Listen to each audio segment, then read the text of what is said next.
The grand chamber of the Galactic Concord was the most beautiful room in the known universe. Its walls were made of living crystal that sang when light passed through them. Its floor was polished stone from a dead world, smooth as glass and dark as night. Its ceiling was transparent, showing the purple and gold nebula that surrounded the Concord homeworld like a crown. Today, the chamber was full. Representatives from 17 elder species had gathered. The Valkyrie stood in clusters, their bodies made of crystal that pulsed with blue light when they felt strong emotions. Right now, they pulsed very bright indeed. The Motherine diplomats sat on their special platforms, their insect-like bodies clicking and buzzing with excitement. Their compound eyes reflected the holographic display that dominated the center of the room. The ancient Sither had come too, something they rarely did. They floated on gravity platforms, their serpentine bodies coiled, their 100 eyes watching everything with cold satisfaction. On the holographic display, a planet burned dot. It was a small world, blue and green and white. Or it had been. Now it was orange and red and black. Its oceans boiled into steam. Its continents cracked like old bread. Its atmosphere was on fire. The planet was Earth, the home of humanity. And it was dying. High Chancellor Voraxis stepped forward to address the assembly. He was tall, even for his species, with 4 arms and skin the color of dried blood. His voice was deep and carried to every corner of the chamber without any need for technology. "My friends," he said, "my honored colleagues, today we celebrate." The chamber erupted in noise. The Valkyrie chimed like bells. The Motherine clicked their approval. Even the silent Sithar swayed their bodies in what passed for joy among their kind. Voraxis raised all 4 arms, and silence returned. 300 years ago, we made a mistake. We found a young species on a small world at the edge of the galaxy. They were primitive, aggressive, but we saw potential in them. We gave them our technology. We taught them to travel between stars. We welcomed them into the galactic community. He paused, letting his words sink in. We were fools. Murmurs of agreement rippled through the chamber. The humans did not know gratitude. They did not understand their place. They bred like insects, spreading to world after world. They made demands.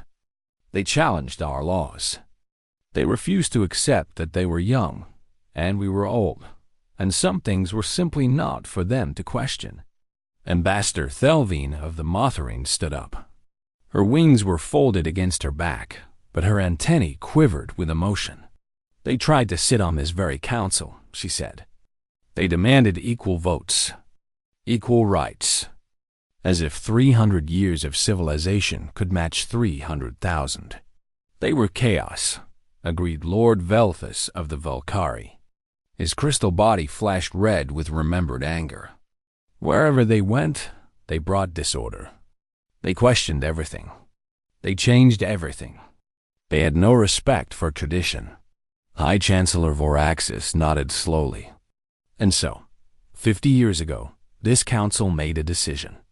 The human problem required a human solution. He gestured at the burning world on the display. Permanent, complete, final. The attack had been perfect. 100,000 ships from all 17 species. No warning, no mercy. They had struck Earth first, the symbolic heart of humanity. Then they had moved to the colonies, one by one. The human fleets had fought hard, but they were outnumbered and outgunned. Their famous adaptability meant nothing against such overwhelming force. In 6 months, it was over. 8 billion humans had lived on Earth.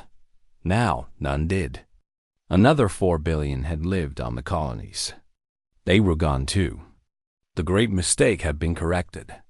The human infestation has been purged, Voraxis announced, his voice rising with triumph. Their homeworld is ash. Their colonies are silent. The threat they pose to galactic stability has been eliminated forever. Ambassador Thelvine raised a glass filled with bioluminescent nectar, a drink that cost more than most planets earned in a year. To the death of chaos, she called out. To the restoration of order. The chamber took up the toast. Ancient enemies, who had not spoken in 10,000 years, raised glasses together. Rivalries that had lasted longer than human civilization were forgotten in this moment of shared relief.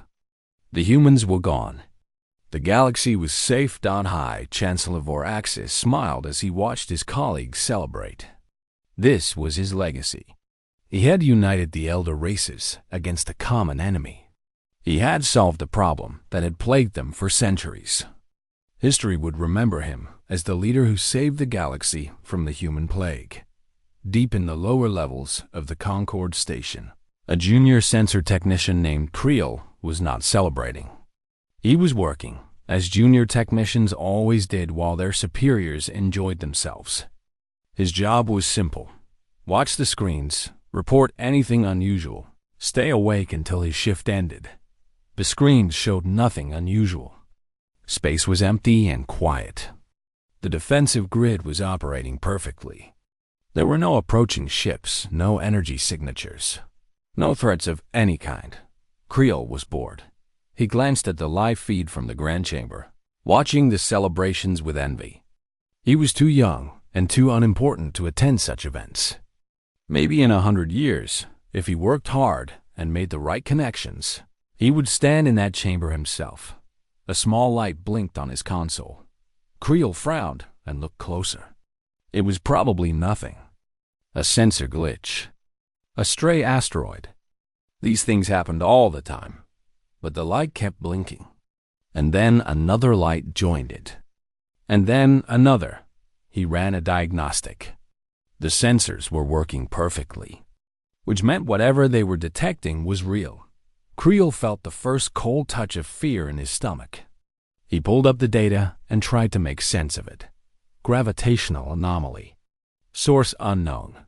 Magnitude. That couldn't be right. He ran the numbers again. The magnitude was impossible. Nothing natural could create readings like that. The anomaly was growing.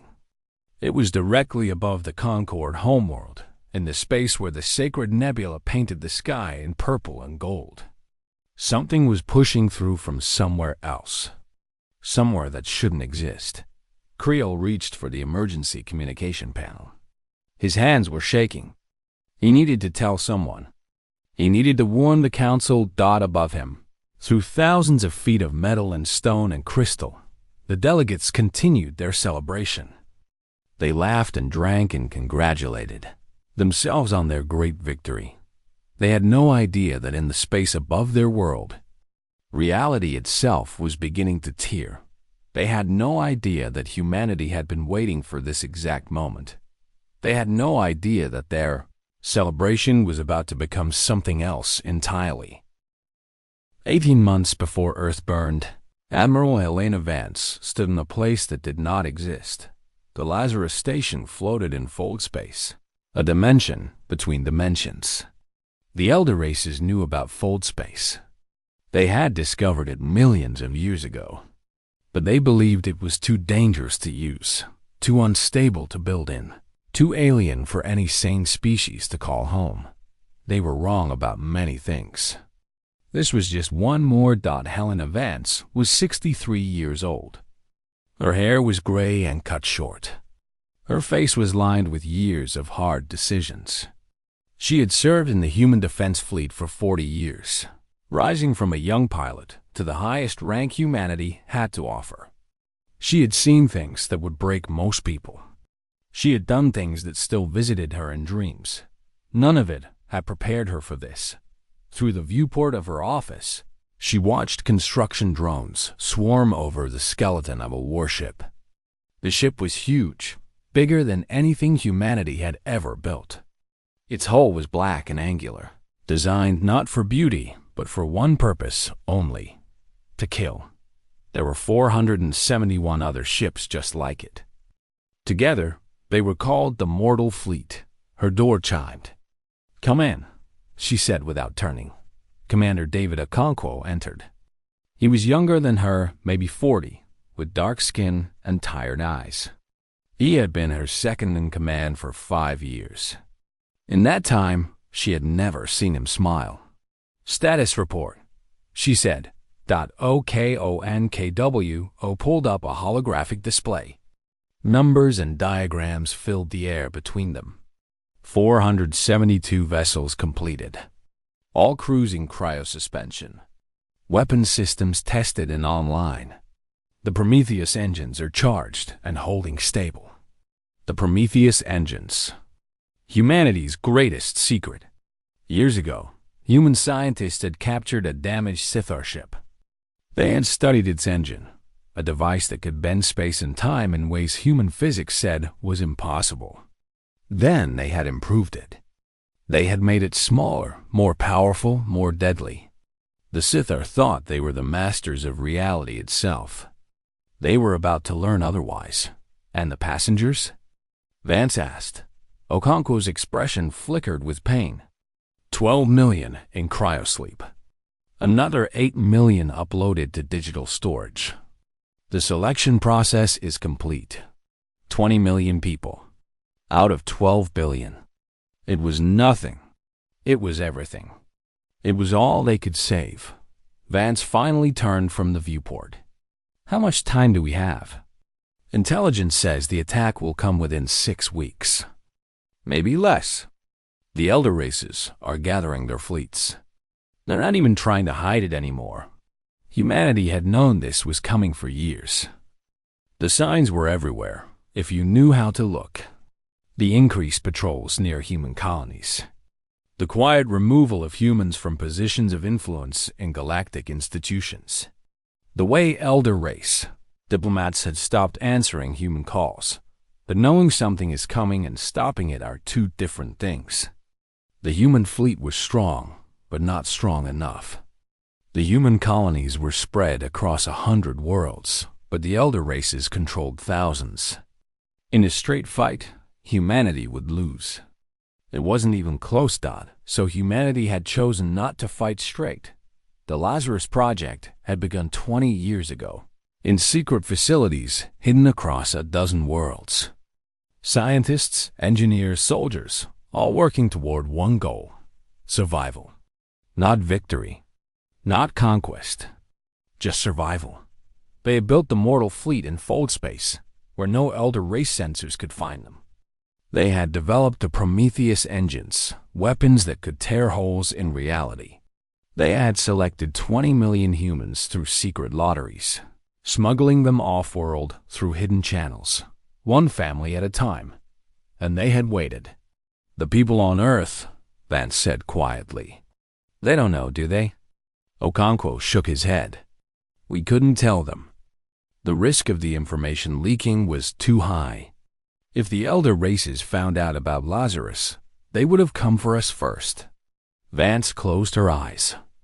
On Earth, 8 billion people were living their lives, going to work, raising children, making plans for the future. They had no idea that their government had already decided they couldn't be saved. They had no idea that in 6 weeks, they would all be dead. "We're monsters," she said. "We're leaving them to die so we can survive." "We're doing what we have to do," Okonkwo replied. His voice was steady, but his hands were shaking. "If we tried to evacuate Earth, the elder races would see it. They would attack early, before we were ready. Everyone would die. This way, at least some of us survive. Some of us." Vance laughed bitterly. 20 million out of 12 billion. Do you know what percentage that is? Less than 1%. Less than 1%. She turned back to the viewport, watching the construction drones continue their work. And what do we tell that less than 1%? That they were chosen to watch their families die? That their survival was bought with 8 billion corpses? Okonkwo was silent for a long moment. Then he spoke, his voice barely above a whisper. "We tell them the truth. We tell them that humanity was murdered. We tell them who did it. And we tell them that when the time is right, we will make the murderers pay." Vance considered this. Out in fold space, the mortal fleet grew closer to completion with every passing hour. Each ship was crewed by people who had lost everything. Parents who would never see their children again. Children who had been torn from their families. Soldiers who had watched their homeworlds burn from a distance, unable to help. They were not just survivors. They were witnesses. They were evidence. They were the memory of everything that had been taken from them. And they were very, very angry. When the attack comes, Vance said slowly, we do nothing. We stay hidden. We let them think they've won completely. We let them celebrate. For how long? Until they feel safe. Until they stop looking. Until they're so convinced that humanity is dead that they never imagine we could still be out there. She turned to face Okonkwo, and her eyes were cold as the space between stars. And then we emerge. Not from a direction they expect. Not with forces they can predict. We come from fold space itself, right into the heart of their power. Okonkwo nodded slowly. And then? Admiral Helena Vance, commander of humanity's last hope, allowed herself a small, terrible smile. And then we remind them why they wanted us dead in the first place. We remind them that humans don't give up. We don't surrender. And we don't forgive. She looked back at the growing fleet, the black ships that would carry humanity's vengeance across the stars. They're going to burn our world, she said. They're going to kill everyone we love. And they're going to think they've won. But they're wrong. This isn't the end of humanity. This is just the beginning of something they can't imagine. What's that? Vance's smile faded, replaced by something harder. Something that would fuel her through the dark months ahead, through the destruction of Earth, through the long waiting in the void. Reckoning, she said. This is the beginning of reckoning. In the Grand Chamber, the celebration had reached its peak. High Chancellor Voraxis stood at the center of a crowd of admirers. The Valkyrie delegation had presented him with a crystal sculpture that sang his praises whenever light touched it. The Motherine had given him a rare nectar from their homeworld, aged for 10,000 years. Even the Cold Sithar had offered their respect, bowing their ancient heads in acknowledgement of his achievement. Voraxis accepted it all with practiced grace. This was his moment. He had spent 50 years building toward it, making alliances, gathering support, convincing the elder races that humanity was too dangerous to live. Now that work was complete. The humans were ash, and he was a hero. Ambassador Thelvine approached him, her compound eyes glittering with drink and satisfaction. A magnificent victory, Chancellor.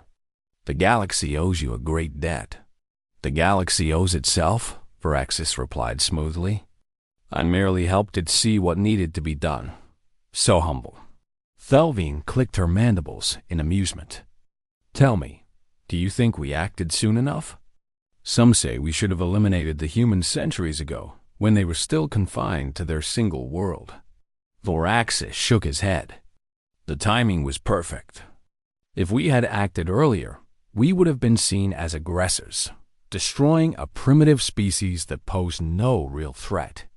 By waiting, we allowed the humans to show their true nature, their aggression, their ambition, their refusal to accept their place. He spread all four arms wide. We did not murder an innocent species. We defended ourselves against a growing threat. History will remember us as heroes. Far below the Grand Chamber, Junior Sensor Technician Creel was screaming into his communication panel. Nobody was answering. The readings on his console had gone from unusual to impossible to terrifying.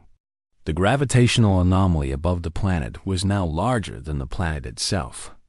Space was bending around it, warping in ways that made his instruments give readings that couldn't exist, and something was coming through. Emergency alert! Creel shouted again. This is Sensor Station 7. We have an unidentified emergence event in high orbit. Repeat, Unidentified emergence event. Someone please respond. Static answered him. Everyone important was at the celebration. Everyone unimportant was too afraid to interrupt the celebration. Creel was alone, watching the end of the world on his screens, and nobody would listen. The first ship came through. It emerged from the anomaly like a blade cutting through cloth. It was black, angular, wrong. Every ship Creel had ever seen was elegant, following the aesthetic principles that the elder races had developed over millions of years. This ship followed no principles at all. It was built for one purpose: violence. Then came another ship. Then 10. Then 100. They kept coming. In the grand chamber. The celebration continued for another 30 seconds. Then the ceiling cracked. Not the crystal ceiling itself, but the view through it. The sacred nebula that had surrounded the Concord homeworld for 1 billion years was tearing apart. Something was pushing through from the other side, something that wasn't supposed to exist. Veraxis looked up and felt his heart stop. Ships. Hundreds of ships. Thousands of ships. More ships than he could count, pouring through a wound in reality like blood from a cut. They filled the sky, blocking out the stars, turning day into night. And they were human. He knew it instantly, without being told. The design was unmistakable, brutal, efficient, terrifying. These were not the ships that the human fleet had used. Those ships were debris now, scattered across 100 systems. These were something else, something new, something that should not exist. A voice cut through every channel in the system. Every speaker, every implant, every communication device suddenly carried the same words, spoken by a human woman with eyes like frozen death. This is Admiral Helena Vance of the Mortal Fleet to the Galactic Concord. The celebration had stopped. The delegates stood frozen, staring up at the impossible sight above them. The Valkyrie had stopped glowing. The Motherine had stopped clicking. Even the ancient Sithar were still. 6 months ago, you burned our homeworld. You killed 8 billion of our people. Men, women, children. You killed them all. And you called it justice. On the flagship Earth's memory, Admiral Vance stood on a bridge filled with silent, furious humans. Behind her, holographic screens displayed names. Billions of names. The names of everyone who had died. The screen scrolled constantly and would continue scrolling for years because there were too many dead to ever list quickly. You thought you destroyed us. You thought humanity was gone forever. You celebrated our death. Her voice was calm, controlled, but underneath that control was something ancient and terrible. Something that the elder races had forgotten existed because they had been safe for too long. You were wrong. The mortal fleet spread across the sky. 472 ships, each one carrying weapons that could crack planets. Each one crewed by survivors who had watched everything they loved burn from the safety of fold space. Each one ready to do whatever their admiral commanded. We are what survives. We are what remembers. We are the children and partners and friends of everyone you murdered. And we have come to teach you something that you forgot. Veraxis found his voice. He grabbed a communication panel from a nearby aide and activated it with shaking hands. Human vessel, this is High Chancellor Veraxis of the Galactic Concord. You are violating our space. You must surrender immediately. You cannot hope to... I know who you are, Chancellor. Vance's voice cut through his words like a knife. I know what you did. I have recordings of your speeches calling for our extermination. I have documents proving you planned our genocide for 50 years. This is an act of war. The combined fleets of 17 species will do nothing. For the first time, emotion entered Vance's voice. Not anger. Something worse. Certainty. Your combined fleets are not here. They are spread across your territory, celebrating their victory. By the time they arrive, this will be over. Voraxis looked around the chamber desperately. The other delegates were backing away from him, as if his proximity might draw the human fleet's attention. "What do you want?" he asked, hating how weak his voice sounded. "I want you to understand something, Chancellor. When you burned Earth, you thought you were ending a threat. But you weren't. You were creating one. You took everything from us. Our homes, our families, our future. You left us with nothing but our anger and our memories." The mortal fleet began to move, spreading into attack formation. "And now," Admiral Helena Vance said, "you're going to learn what humans do when they have nothing left to lose." In the grand chamber of the Galactic Concord, the most powerful beings in the galaxy looked up at the sky full of human warships. They had ruled the stars for millions of years.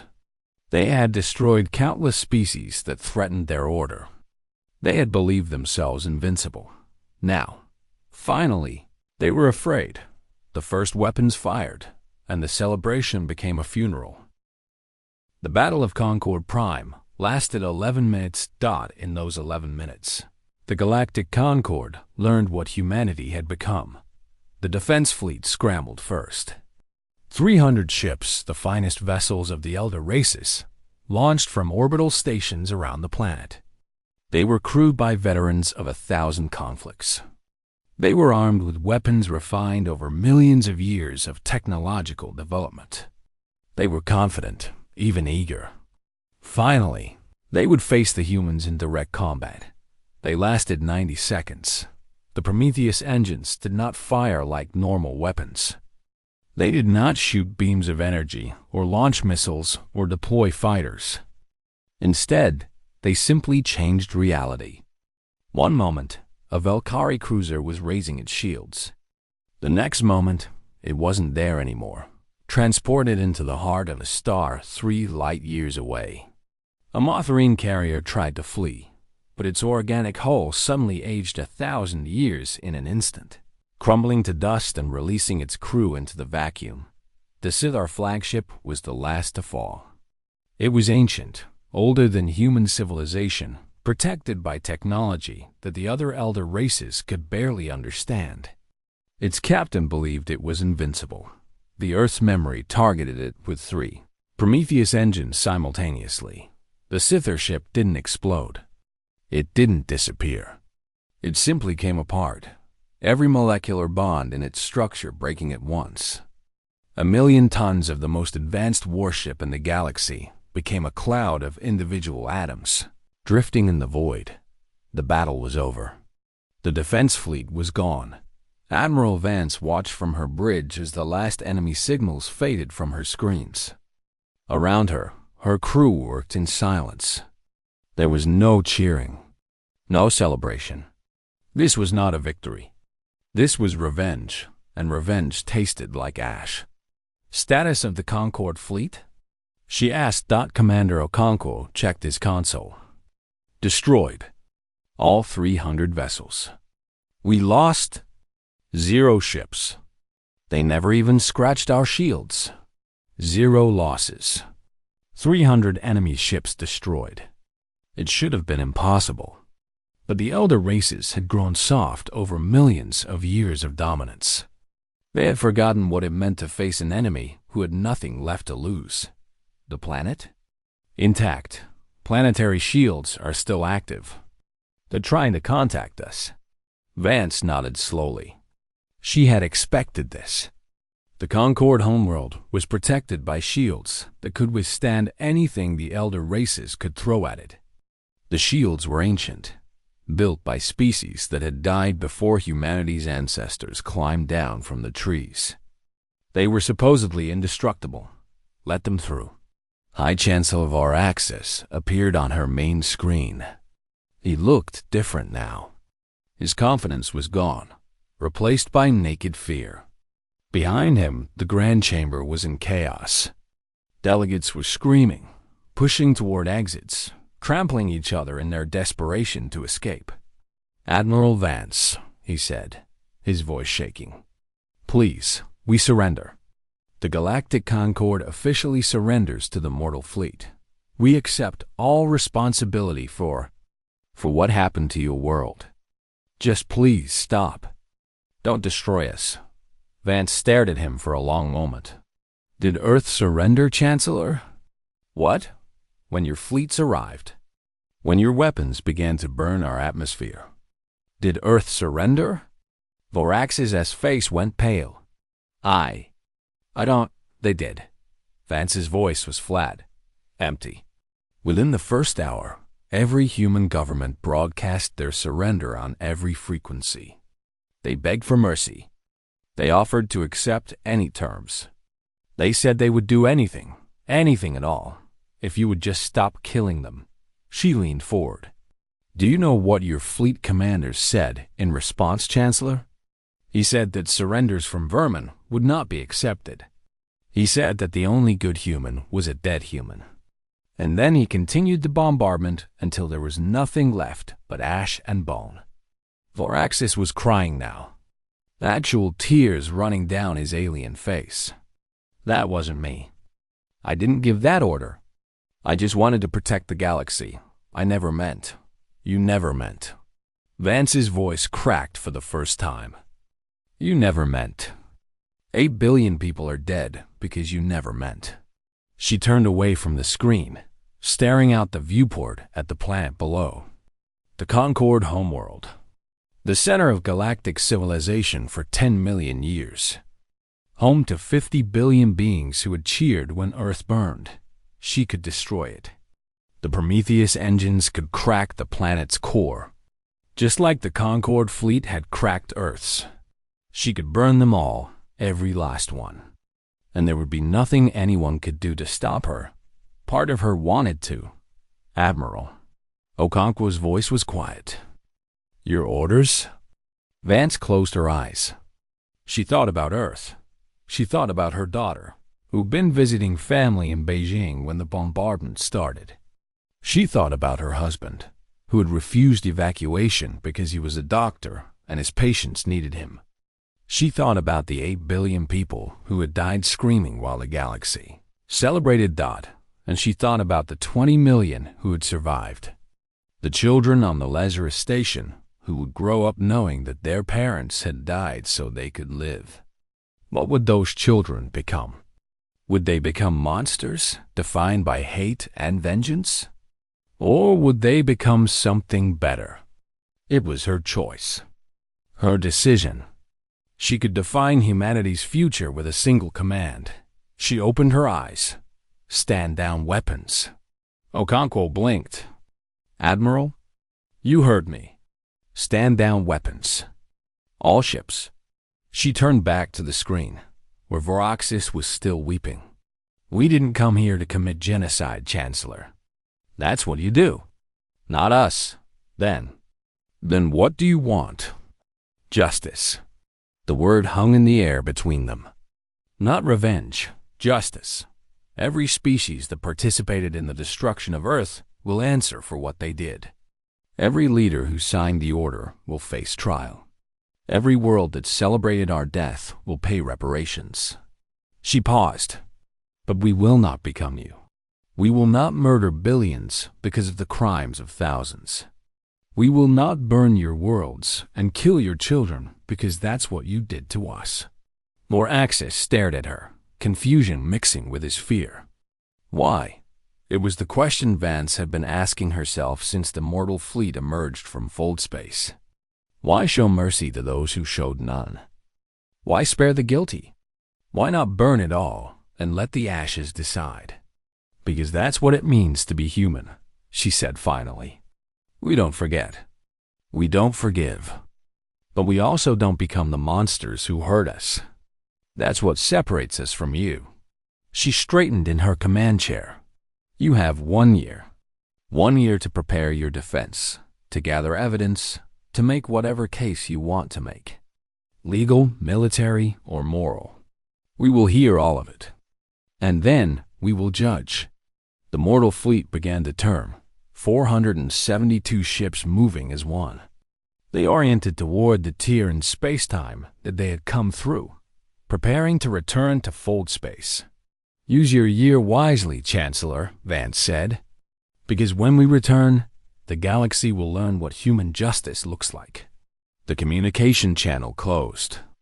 The screen went dark, and the mortal fleet vanished back into the void, leaving the Concord homeworld intact, its people alive, and its leaders more terrified than they had ever been, because death they could have understood. Death they had expected, but mercy? From the humans they had tried to exterminate? That was something none of them knew how to face. 1 year later, the Tribunal of Ashes convened on the Red Plains of Mars. The planet had been partially terraformed centuries ago, before the war.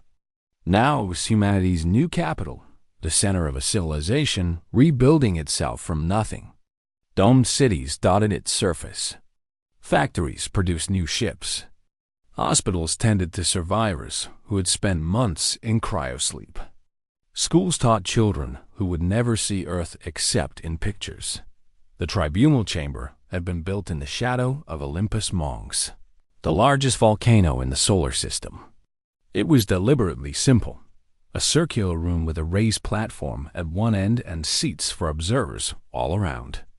No crystal walls, no floating platforms, no displays of wealth and power. Just justice. Admiral Helena Vance stood at the center of the platform, wearing the simple black uniform of the mortal fleet. She looked older than she had a year ago. The lines on her face were deeper. Her hair was whiter. Leading a species through survival and vengeance and mercy had taken its toll, but her eyes were still sharp, still watching, still remembering. Before her, representatives from all 17 elder species knelt on the stone floor. They had been brought here in chains, not because humanity needed to restrain them, but because symbolism mattered. They had treated humans as lesser beings. Now they would kneel. High Chancellor Voraxis was among them. He had aged too, though differently. His skin was gray instead of red. His forearms trembled constantly. He had spent the year watching his alliance crumble, watching species that had celebrated with him turn against him, each one hoping that by blaming him they might save themselves. None of them had escaped.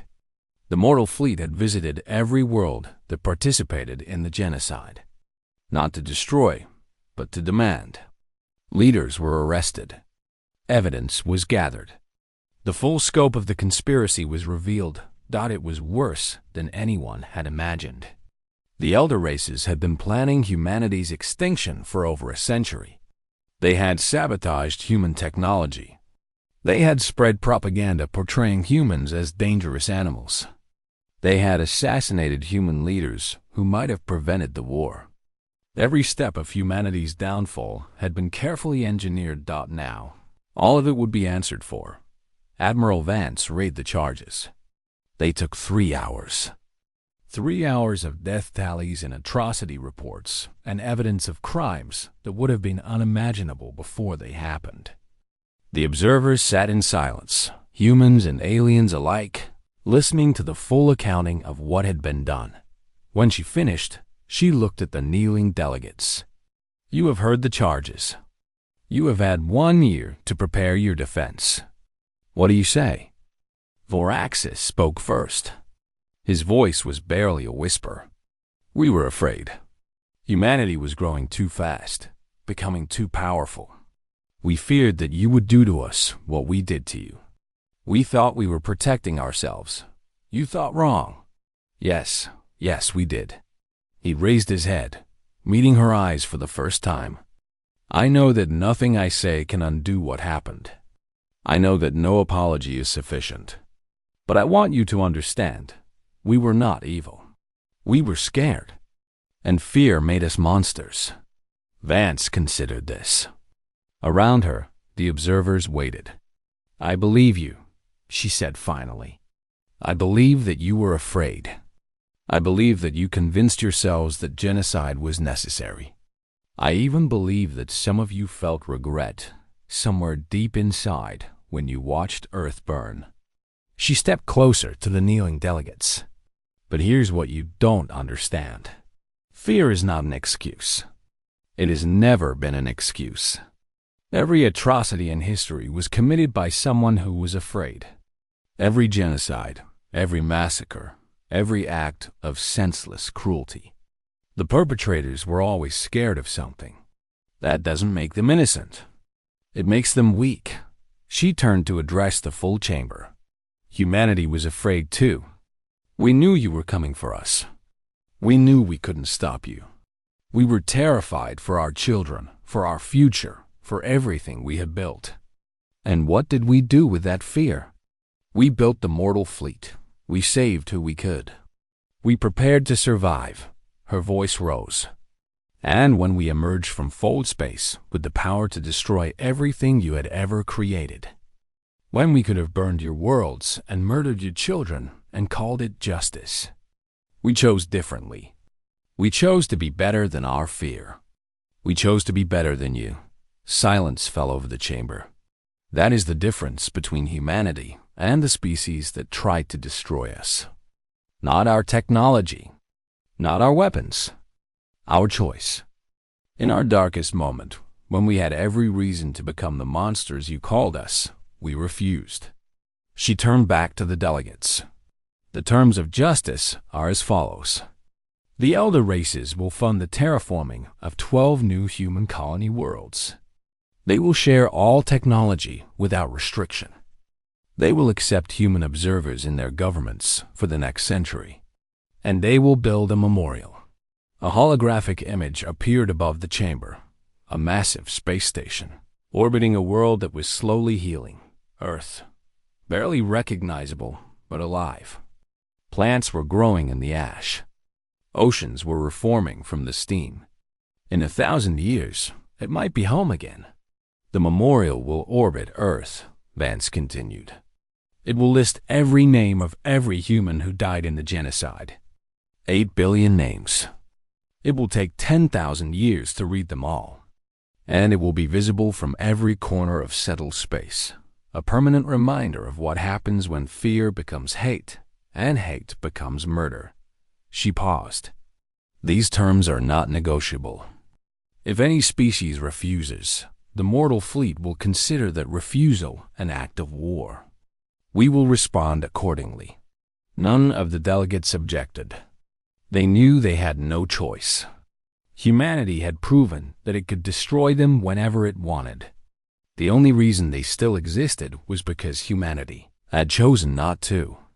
That knowledge was more terrifying than any weapon. After the formal proceedings ended, Voraxis requested a private meeting with Admiral Vance. She agreed, though she didn't know why. They sat across from each other in a small room. Former enemies with nothing left to fight about. I have a question, Voraxis said. You could have done to us what we did to you. You had the power. You had the justification. No one would have blamed you. Some would have. Not enough to matter. He shook his head. I need to understand.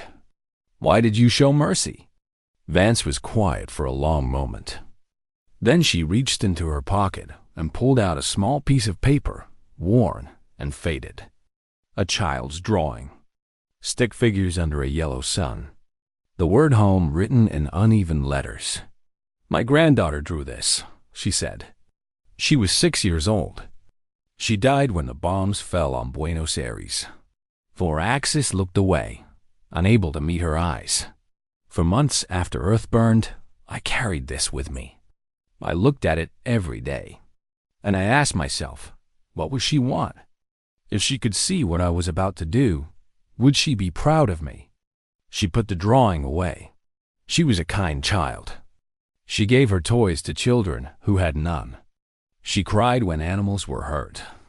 She believed that everyone deserved a second chance.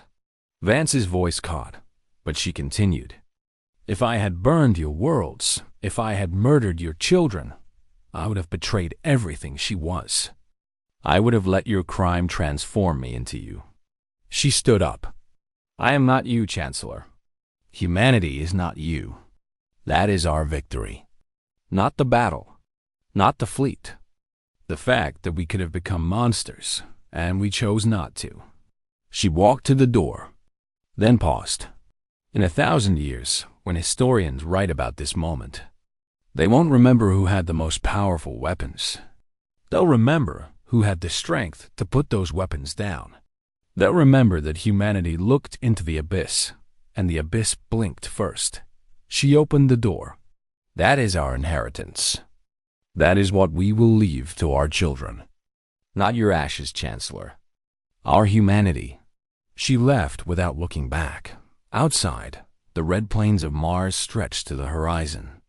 Above, the mortal fleet hung in silent formation, protectors now instead of avengers. And somewhere out there, among the stars that had witnessed humanity's greatest tragedy and greatest triumph, a new future was beginning. Humanity had survived. Humanity had conquered. And most importantly, humanity had remained human. That was the greatest victory of all.